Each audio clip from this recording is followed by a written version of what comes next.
Oh, I've never seen. All right. Hello, everybody. It's a beautiful, well, for some of you, it's a beautiful Tuesday afternoon. Well, I'm currently in Kroměříž and it's raining, but it's still beautiful. It's almost Christmas. Hey, guys, I'm so happy that you took your time of your Tuesday afternoon to join our live stream.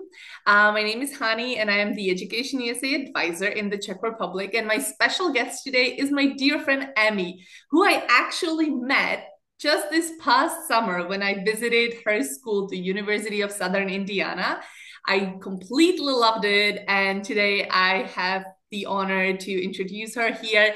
And she's going to actually talk you through exploring the US curriculum because you guys are very familiar with how does it work in the Czech Republic and what are schools like in the Czech Republic and high schools and universities, but many of you are thinking about studying in the United States, which is amazing, and I am so ready to help you.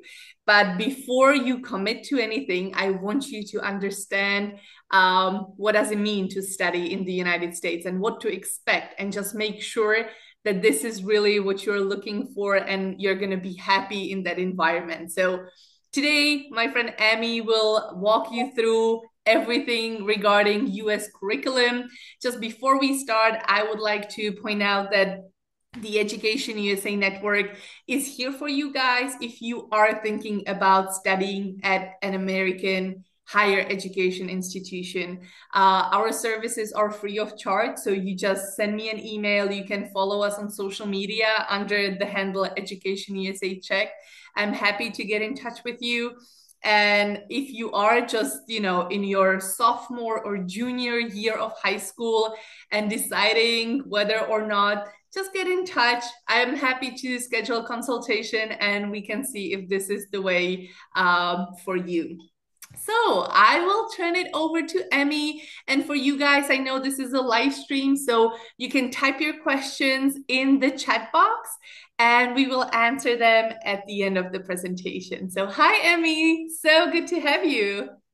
Thank you, honey, for inviting me to connect with you and with our potential students and audience in the Czech Republic. I am honored to talk to you all today about our American education and just share not some, a lot of information about, the American curriculum, American schools in general, and looking forward to the questions because sometimes this path, this journey can be confusing. So I'm happy to answer any questions. I'll share a lot of information that I think are useful and that we share with our potential students. So hopefully it will help everyone. I'm going to share my presentation and yeah, feel free to type questions and we can either answer them as they come in or as all right. Well, again, my name is Dr. Emi Zlatkovska. I currently serve as the executive director for the Center for International Programs at University of Southern Indiana. We are in Evansville, Indiana, which is the Midwest. We're kind of the heart of America. We try to tell people like we're the real America. um, and we're located on a beautiful campus. Uh, and like Honey said, like it's a gorgeous day here in Evansville. So I'm happy. I'm happy that I'm sharing a little bit of my world with you all. Mhm. So today we'll talk a little bit about like helping you understand the education system here. What are some factors you need to consider when choosing a university in the United States, and then really trying to help you understand the US curriculum because like you've probably seen a lot of movies about high schools, about colleges, and just bringing that to a more realistic understanding and just as you decide your educational path to think of these factors so that you are prepared to study in the US. Um, So a little bit of an overview. The school here starts from preschool, kindergarten, which is part of that early childhood education. And then we have elementary school, which is from kindergarten to fifth grade. And then we have middle school, usually sixth through eighth grade. And then we have school, which is 4 years.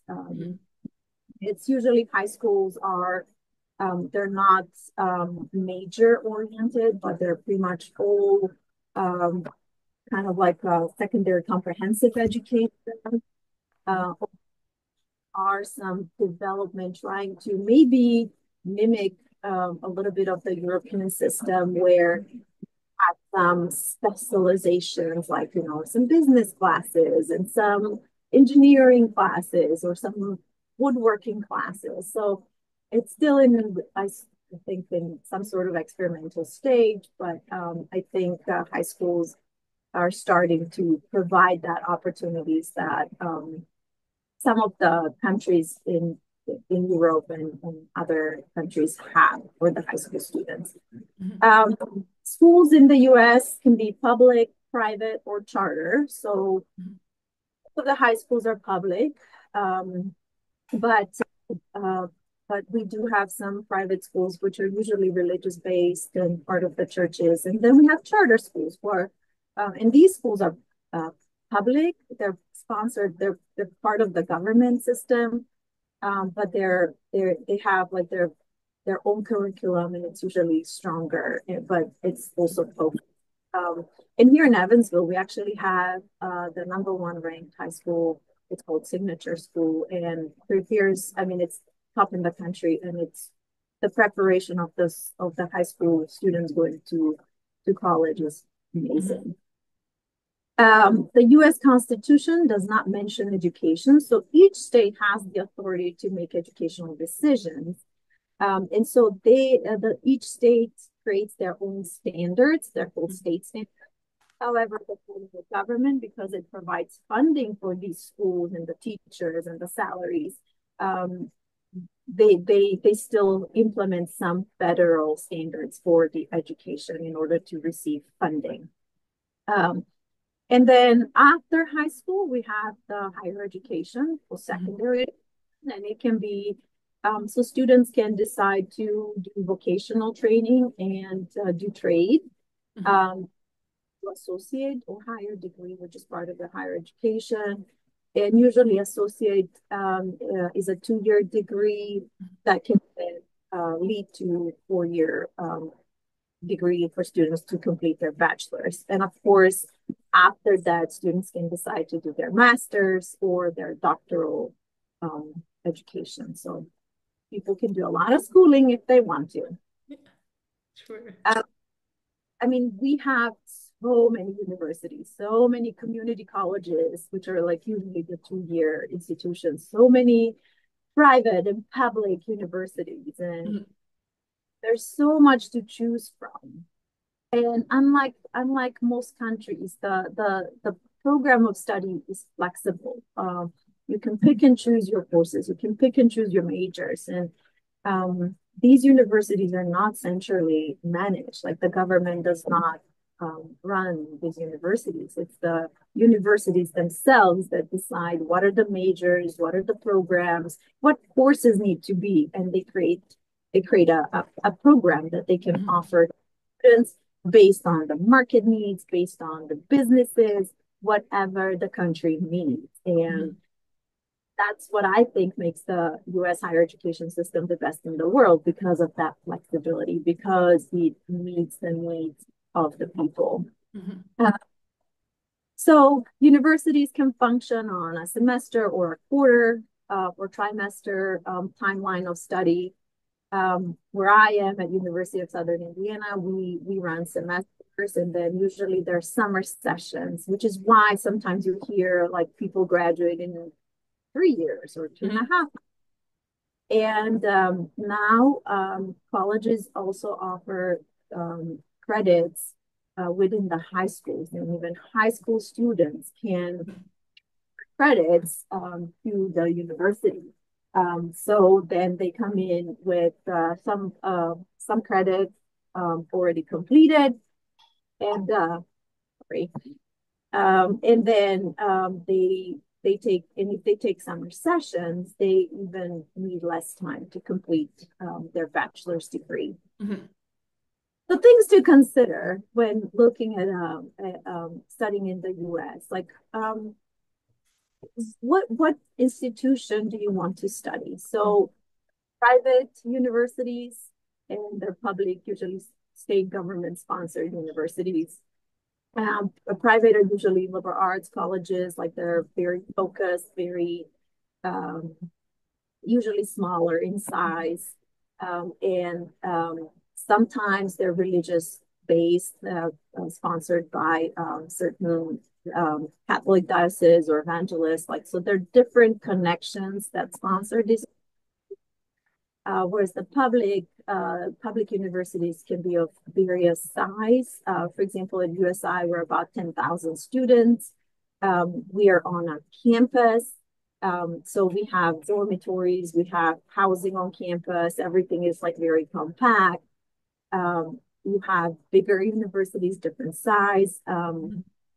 Too far from us. We have, for example, Indiana University, which is about 50,000 students. And to walk from one end of the campus to another, it will take about 45 minutes. So what is good for you?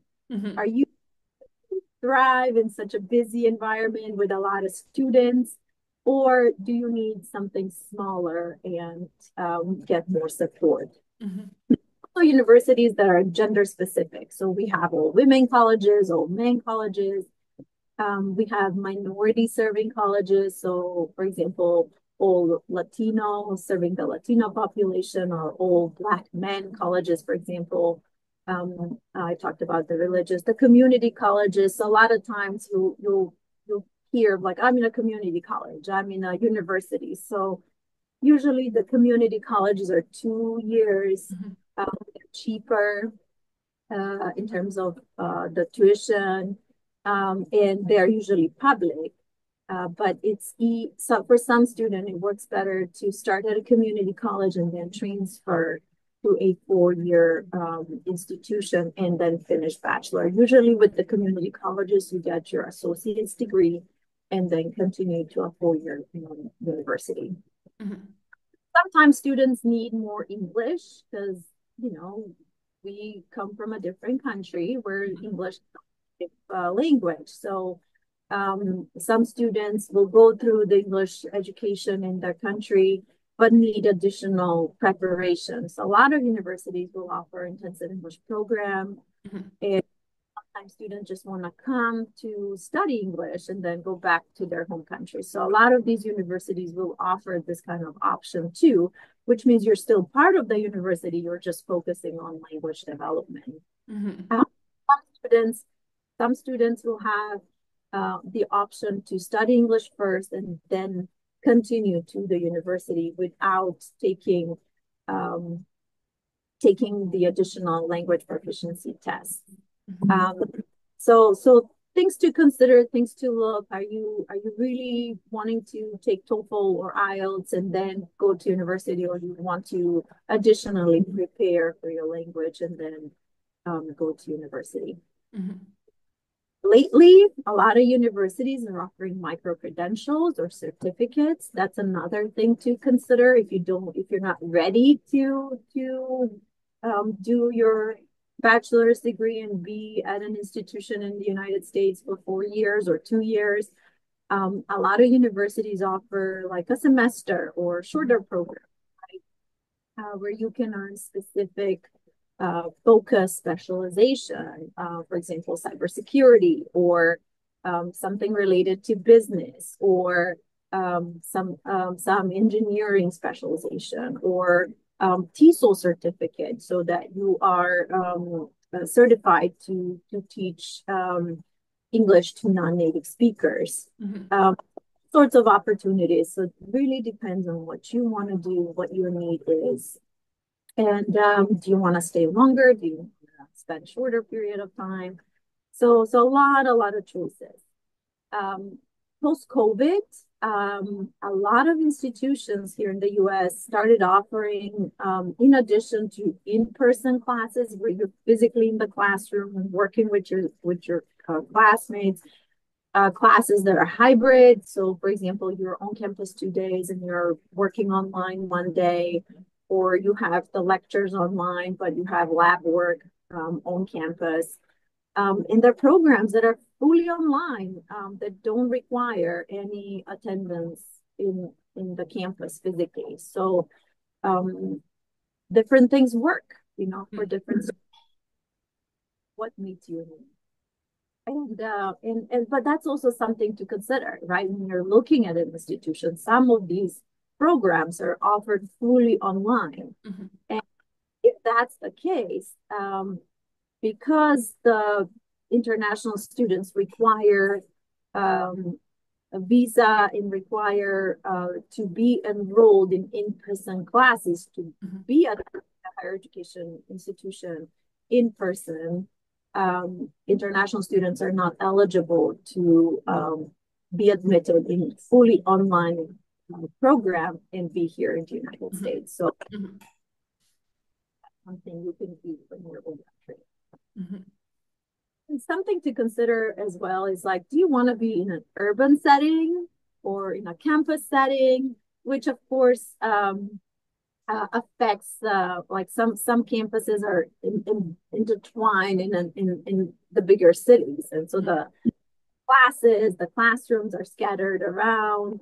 If that's of interest, you can look for that kind of university, or do you want to experience like the kind of like what you see in the movies, like the campus and housing, and so those are more concentrated, I guess, and so it's like you live on that campus, you walk to your classes and things like that. But that's something to also consider. And then, of course, cost. That's sometimes the key element, like how much are you here to pay. Usually, public institutions are cheaper. Mm-hmm. Private institutions do offer more scholarships. So to consider all these choices and figuring out what can you do and then what you want to do, right? The ability, the possibility, but also the wishes that we have. Yeah, what I'm going to highlight here is that flexible system for study. You guys, I am such an undecisive person, and I know that many of you come from gymnasiums, which are college prep schools, and you are it's a general education, so you know a little bit of everything, and people just not everyone is sure what they want to do, and that's why the US is amazing, because you can start and you can apply as undecided, which is wonderful. And then you take classes and you fall in love with something and you can change your mind. Come on, guys, this cannot happen in the Czech Republic. Like, you gotta make a choice and you gotta stick with it for 3 years. Otherwise, you start all over again.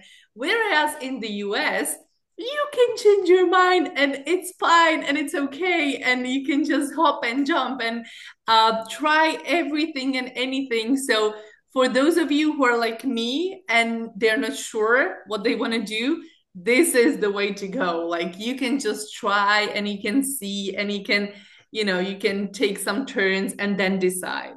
Yeah. And definitely working with Education USA to help you in choosing the right institutions that are legitimate, that are accredited, so you can then have the opportunity to transfer and have that degree recognized in your mm-hmm. country. Mm-hmm. And then a lot of families like, whoa, everybody knows about Harvard and Yale and like the ratings of this top tier schools. But I want to encourage you, when you look for schools and majors, to think about, yes, ratings, but also ratings for a specific academic program, or just, what are the services? How how can a university or a program be good for you Mm-hmm. in addition to the ratings? Because ratings is also a concept that was business created, and not every institution in the United States participate to be rated. Mm-hmm. So please be aware that the ratings are not always reflection of the quality of a university or a specific academic program. Mm-hmm. And then think of scholarships, of course, that universities offer to international students. And then where do you really want to be in relation to the cost, right? So East Coast, West Coast, of course, everybody wants to be in New York and everybody wants to be in Los Angeles, Beverly Hills, but considering the cost in these locations versus, the Midwest, so something to be aware, um, and as well as like weather conditions, right? Mm-hmm. So, for example, do you want to have a four season location, or do you want to have constant summer or very harsh winters if you're a snow lover, right? So something to consider. Mm-hmm. Here at USI, this is a little bit of our campus, but my favorite season is the fall because our campus is just so gorgeous with all the foliage, and we're just going through that right now, and I just love walking around. Okay. So what Hani was talking about in terms of, like, the flexibility. I have students coming and they'll be like, well, I got this scholarship, and Mm-hmm. so um, they enroll in classes, and they're like, oh my gosh, like, so how do I navigate this, right? So the system is a little bit different in terms of courses versus credits, and in European Union it's the credit transfer system, so everything is almost everything is six Mm-hmm. credits, Mm-hmm. whereas in the US, international students have to be enrolled in minimum 12 credits. Mm-hmm. Usually, one course equals to 3 credits, but there are some courses that are 1 or 2 credits. And so it's not predetermined that you have to take like five courses or 3 courses. Some courses with lab are 6 credits, some other courses are 1 credit. So you really need to understand what is the difference between course and credit, and then combined, you focus on how many credits you're taking to meet the immigration requirement, and then what credits are part of your core, Mm-hmm. and what credits are part of your major. Mm-hmm. So once you come to an American institution, you will be connected to an academic advisor who will guide you. And you start in the core, which is the general curriculum, and it's mandatory for all students.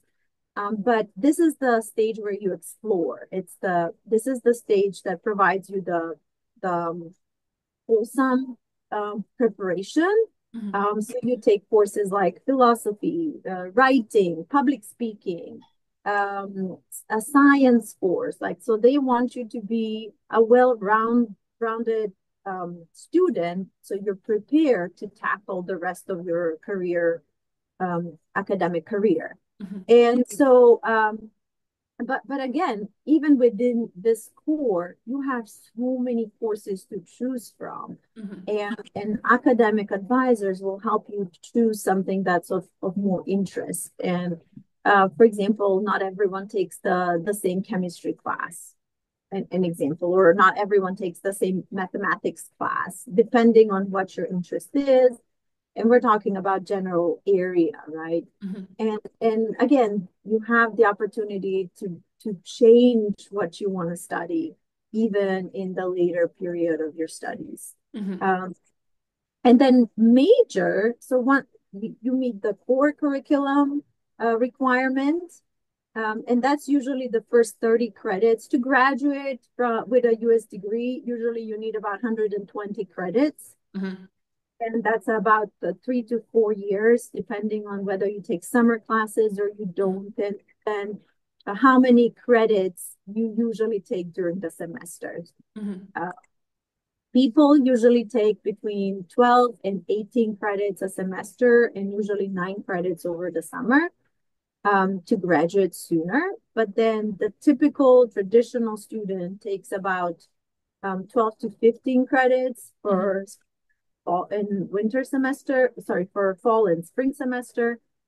And that will be a 4-year degree. And so once you meet the core curriculum, then based on what you decided you want to study, that's the subject area, your specialization is what creates your major. And that's usually what we know, business or literature or engineering. And of course, like within engineering, you have like civil, mechanical, electrical, or within business, you have human resources, accounting, economics, finance. And so that is what your major is. But if I'm interested in economics and literature, so the beauty of this flexible system is that I can do both. And I can do major in economics and major in literature or history or engineering. So I can major, or if I don't want to add more credits to my time and extend and be a student for a longer time, then I can do a minor. And so you get the core specialization basically of another area. And I can major in business, but I can minor in engineering or vice versa. Or I like languages, for example, so I can double minor and have engineering and Spanish, for example, as a minor. And all this is to create opportunities for students once they graduate. They have all these versatile skills. So the job market afterwards is more open to the students, and they can navigate different positions, different employments, and then build on whatever they learned in school. But it's not just the core, the major, the minor, like not just the specialization, right? Like you have, of course, elective courses. You got to make education fun. Otherwise, what's the point, right? And these elective courses can be yoga, can be I don't know, it can be pottery or art. I did choreography. I did that. Yeah.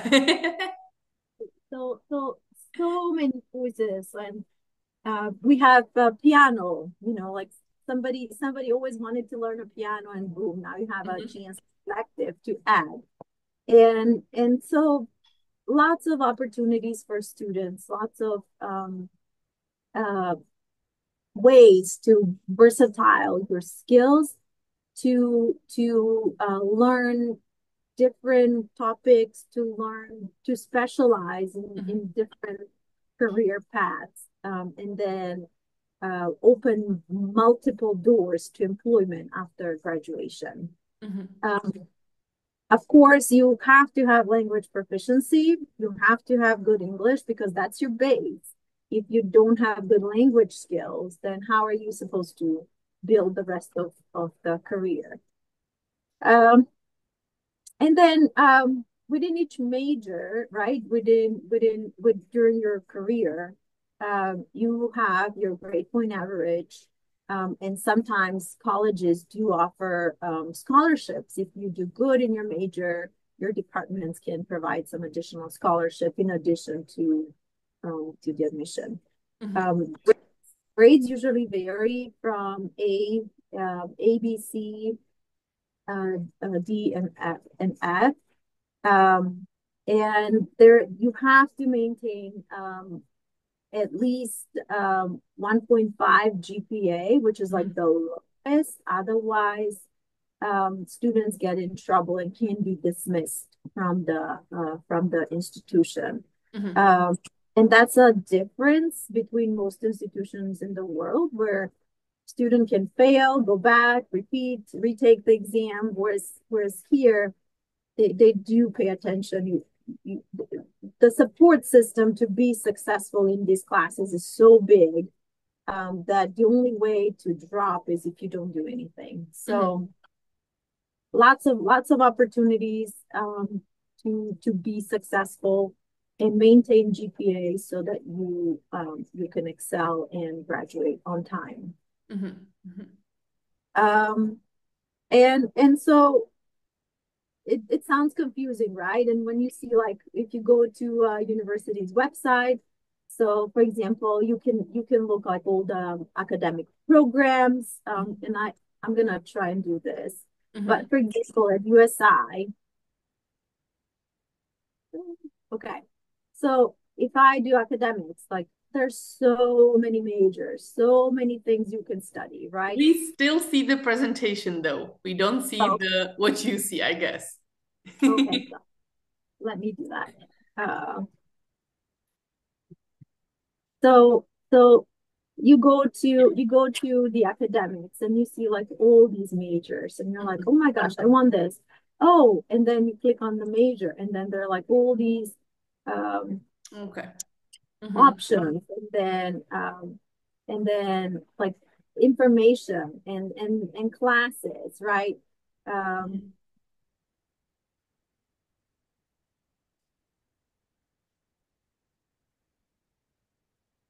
Yeah.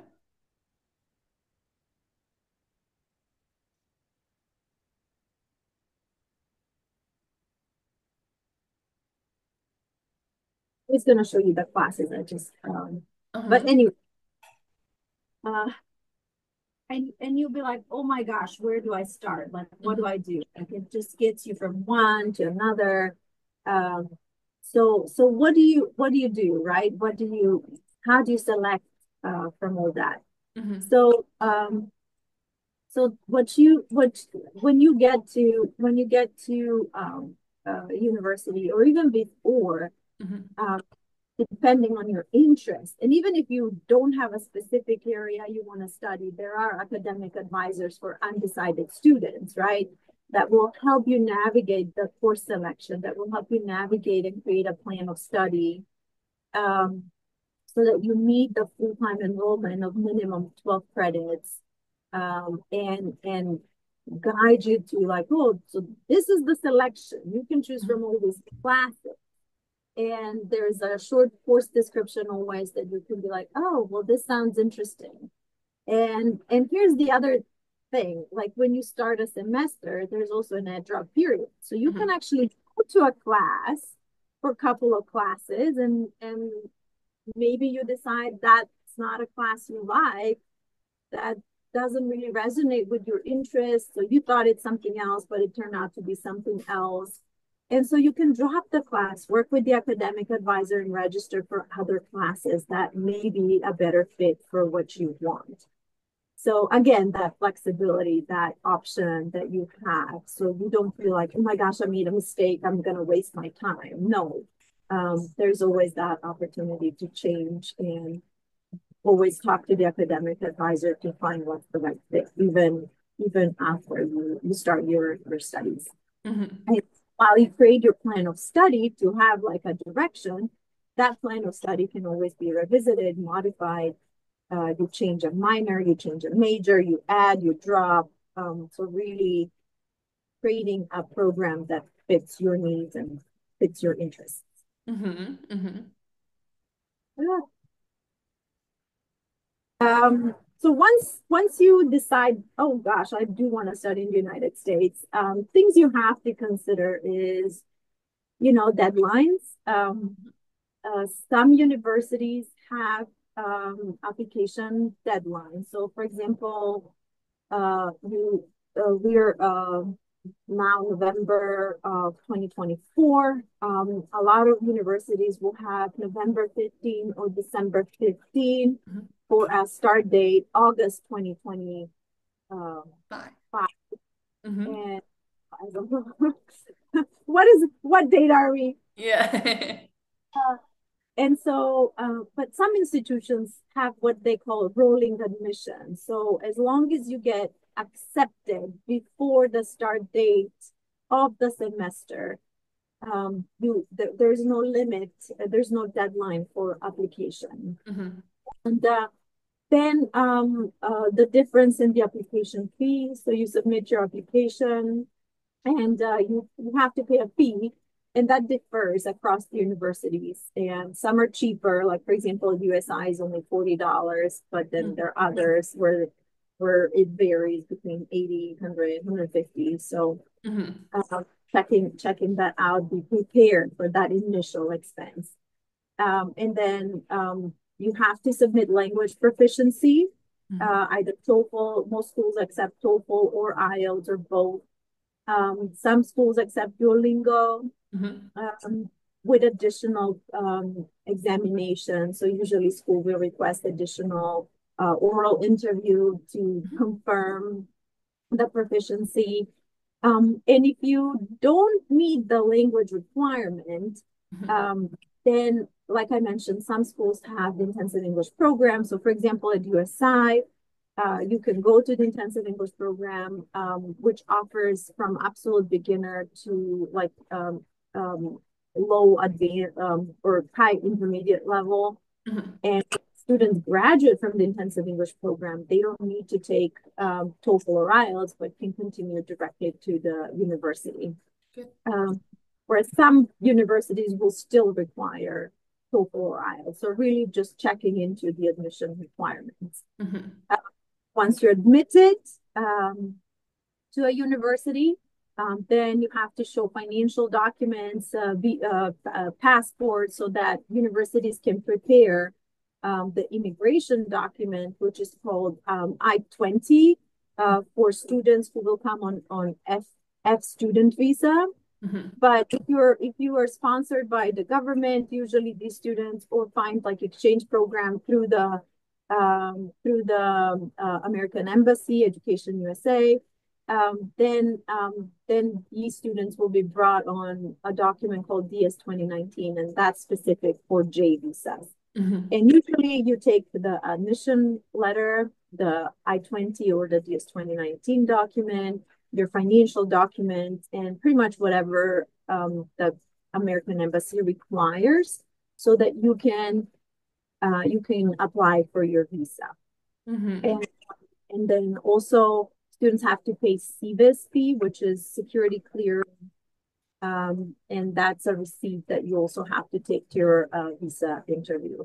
But once you get your visa, then you start preparing for your arrival. Awesome. I'm just gonna jump in real quick because the time flies.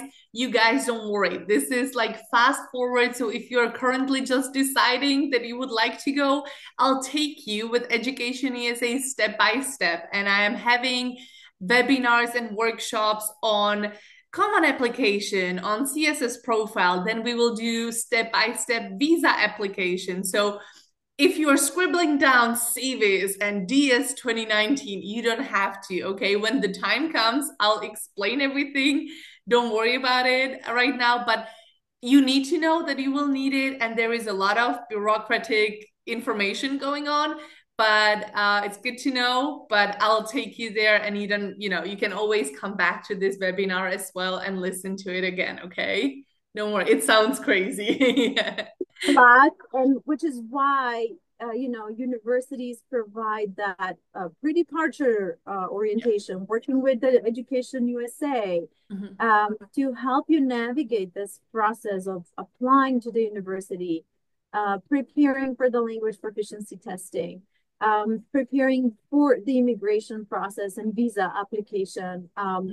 Our colleagues at Education USA, like Honey, like they're doing an amazing job guiding you through this process step by step. So utilize these services as much as you can, because it really helps. And of course, like always reaching out to the universities is definitely something you of course you're welcome to do.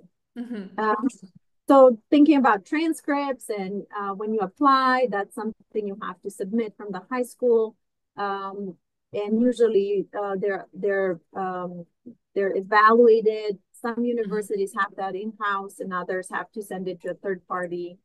And then we talked about the English proficiency. Sometimes students ask about SAT or ACT.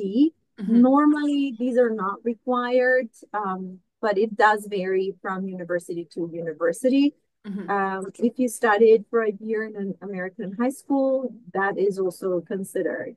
But always talk to the university to see what is really required for admission before you pay money to get some of these tests. And we talked about the immigration. Some students have started maybe college career in Czech Republic. It's never too late, and you can always transfer these credits to the American institution of interest. So always communicate with the admission office of that university and work with Education USA so they can help you navigate again this process. So when you get to the university, you know, like there are a lot of services that are offered to international students. And when you search what university is good for me, always look at like what are the support services, like what is the support system that is offered to the students when they get here. Is there tutoring? Is there career and services internship? Can I work after I graduate, or can I work during my studies? What if I'm struggling with a class? Is there tutoring? How many students are in a class? Am I going to be 1 in 200, or our class is small? So things to consider. And then, am I going to be left by myself upon arrival to figure things out? Or is there, you know, is anyone going to pick me up at the airport? Is there orientation for me to learn about this campus? What if I get sick? Where do I go? Will I have health insurance? What if I'm struggling, you know, with mental health is a big deal these days. And so what if I need to exercise? Is this a service that is on campus? Where am I going to live, right? Housing. So I just wanted to share, for example, at USI, we have dormitories, but also apartment housing where you share a room with another student, and apartments have kitchenettes. So if you miss the food from your home country, you can cook. But that's just to get an idea. And then exercising, you know, for example, we have like a rock climbing wall, lots of group, almost like aerobics, Zumba type of a thing. Or if you want to do soccer or other sport, like you can create your intramural sport team and play sport. Apparently pickleball is a big thing these days. So yeah, I mean, if it doesn't exist, you can create it. That's what's happening. So I'll send this presentation to Honey and she can share it too. But you'll find us on social media. So you can learn more if you want about USI, and then feel free to reach out to me if you have any questions, or if you think of anything you want to know about USI and how we do things here. That's awesome. Thank you so much. And you guys, I have to say that I visited USI over the summer, and these housing opportunities are just amazing. So don't worry, not only housing, but you know, just the classes and the environment and the people, you know, the way that they pick you up from the airport. It is a big deal, believe me. Like, they didn't pick me up when I was studying in the United States, but then I visited USI and these guys picked me up. So that was awesome. And they even tracked my lost luggage. So that's dedication. But anyway, thank you everyone for watching us live. I did collect some questions. So we actually have some young viewers, because apparently there is a question about high school. I'm not sure how well we can answer because Emmy still works at a university, but this person is asking whether there is an opportunity to study for a year at American high school, but still be involved in sports. So my son is in high school right now, and I know that his high school hosts some exchange students, and I think there is a program through the American Embassy, and I forgot the name of it, but students do come for a semester or a year, and high schools do have sports teams. So my son is on the soccer team for the high school. He's a goalie. So of course there are tryouts, but there are all sorts of sports. And if you don't get selected for the um, high school team, there are clubs, and so Okay. you can join clubs and you can still do sports of whatever is of interest. Of course, clubs cost a little bit more, Hmm. but it definitely allows the opportunity for students to be engaged, even if they don't get selected for the high school team. Great. Now we're moving on to university or college questions. So when you mentioned the ranking, so there is a person who asked, so what's USI number one for in rankings? So, um, uh, you know, USI did not participate in the ranking system for a long time, and recently we started completing this survey. So we provide information about who we are as institutions. So, for example, our nursing and health professions college, our nursing program in particular, radiology program, respiratory program. Mhm, The nursing school is ranked in the top 10 in the country. mhm, Our MBA program is ranked 20 best programs on Forbes magazine. So mhm, mhm, um, mhm, our engineering is in the top 2%, and it's like one of the 2% schools across the United States that has this ACE, ASB, CB accreditation. Sorry, I'm mixing It the was a lot acronym. of letters. But and that's why I say, like maybe our school as a school is not ranked, but we have all these like programs that are pretty amazing. So and like students, so for example, the as part of the computer or engineering program, we have a robotics team that beat some of the best schools in the country. We competed against George Mason, and our team won. Mhm, Uh, so really, like it's about the program, about the curriculum, about the support of the faculty. And for example, USI is a teaching university, is not a research university. So it's professors that actually teach the class, is not the teaching assistants, mhm, what you would get in most top tier research institutions. mhm. Great, great. I also have a question about a division for sports. Apparently, some student athletes are watching. So, what division are you? We're Division One, Awesome. uh, and we are part of the Ohio Valley. Mhm. And Conference? I guess we're pretty doing pretty good. Hmm. But our girls basketball won their the championship last season. But I think yeah, we have pretty much all sports except for American football. Okay. And then there is last question, and it was you guys noticed because you listened that there is 4 years into your bachelor's in the United States, whereas in the Czech Republic is 3 years. So there is a question about transferring credits, potential transfer, and how do you guys see it, see the difference, and if it's okay. Yeah. So once students apply, so there you will submit your transcript, Mhm, and we do what's called credential evaluation. So mhm, we compare. So let's say you studied business or whatever major, we compare it to the curriculum here. mhm, Usually, the chairs of the department of that particular major mhm, will look at what are the courses you've taken, and then they will evaluate how many courses you need to take in order to graduate. So they look at the courses, the content of the mhm. courses, and the value of the credits, and then prepare what's left for you to graduate with a degree, for example, from USI. Awesome, awesome. So that is it for the questions so far. But you guys, if you have any later, if you think about what you want to ask, please put it underneath the live stream, or you can send Emmy an email or me, and I'm happy to forward it to her. I'm so excited that you stayed throughout that 45 minutes that we had together.